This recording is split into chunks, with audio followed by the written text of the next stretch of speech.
জীবনটা একটা চলন্ত রেলগাড়ির মতো, কখনো দ্রুত, কখনো ধীরে, কখনো ঝাঁকুনি দিয়ে চলে। এই যাত্রায় উঠবে অনেক মানুষ। কেউ সঙ্গে থাকবে কিছুটা পথ, কেউ থাকবে কিছুটা সময়, আর কেউ আসবে শুধু নিজেদের মতো কিছু বলে চলে যাবে। কিন্তু মনে রাখবেন, চূড়ান্ত গন্তব্যে পৌঁছানোটা একান্তই আপনার দায়িত্ব।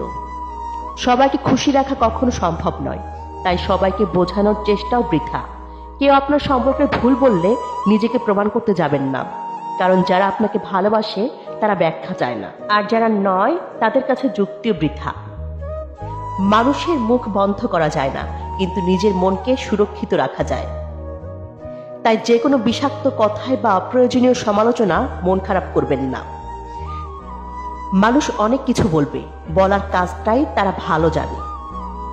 আপনি বরং তাদের কথাগুলো হাওয়ার মতন উড়িয়ে দিন। হ্যাঁ, ঠিক শুনেছেন, উড়িয়ে দিন। কারণ আপনার সময়, আপনার মানসিক শান্তি এগুলো খুব মূল্যবান। জীবন একটাই, এতে অযথা রাগ ঝামেলা টেনে রাখার সময় নেই। আপনি বরং সেই সময়টা কাজে লাগান, নিজেকে ভালোবাসতে, নিজের ভালো থাকার জন্য কিছু করতে।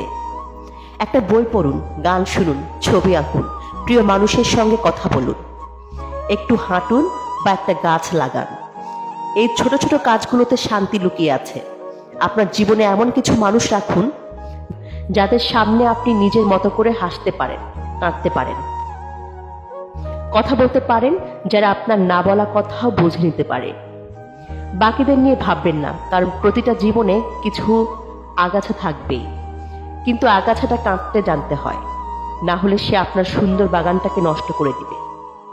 মনে রাখবেন, সব প্রশ্নের উত্তর দিতে হয় না, সব কথার জবাব দিলে আপনি নিজের উচ্চতা হারিয়ে ফেলবেন। তাই যেটা দরকার শুধু সেটাই করুন, আর বাকিগুলো চুপ থেকে উপেক্ষা করুন। নিজেকে প্রমাণ করতে নয়, নিজেকে ভালো রাখতেই জীবন। শুধু একটা কথাই বলবো, আপনার জীবন আপনার মতো করে বাঁচুন। এই পৃথিবী যেমন আছে তেমনই থাকবে, কিন্তু আপনি চাইলে নিজের জগৎটাকে অনেক সুন্দর করে তুলতে পারেন। শুধু সঠিক মানুষ, সঠিক ভাবনা আর নিজেকে ভালোবাসার সাহস থাকলে।